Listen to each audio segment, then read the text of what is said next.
Le travail du pic-et-pêche. Une branche de cerisier, quelques vers blancs qui sont des larves de coléoptères, par exemple hanneton ou lucane, cerf-volant. Les larves qui se développent dans le bois, ici donc une branche de cerisier qui est un bois tendre, un bois blanc.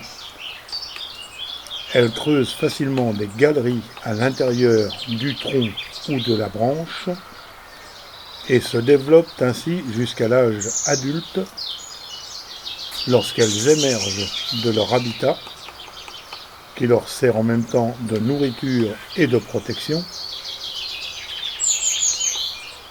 Elles deviennent des insectes volants. Dans l'intervalle peut intervenir le pic-et-pêche. Voici le travail du pic-et-pêche pour se nourrir de ces larves d'insectes. Tout d'abord, se poser sur une branche et attendre en écoutant attentivement.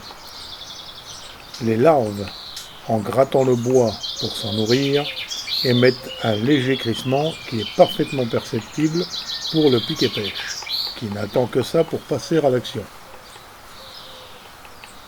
À l'aide de son bec puissant qui coupe comme un ciseau, à bois, c'est le cas de le dire, il creuse l'écorce et l'aubier et attaque le cœur de la branche, jusqu'à atteindre la larve dont il se nourrit, lui ou ses petits.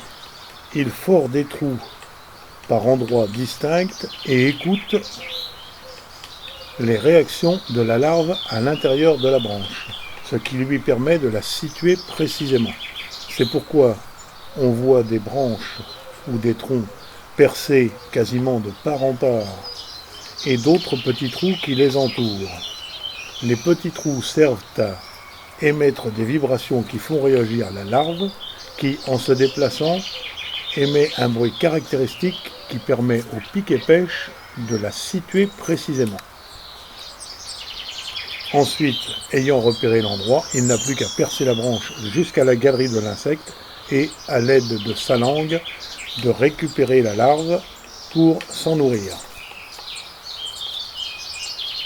Rapide, simple, efficace.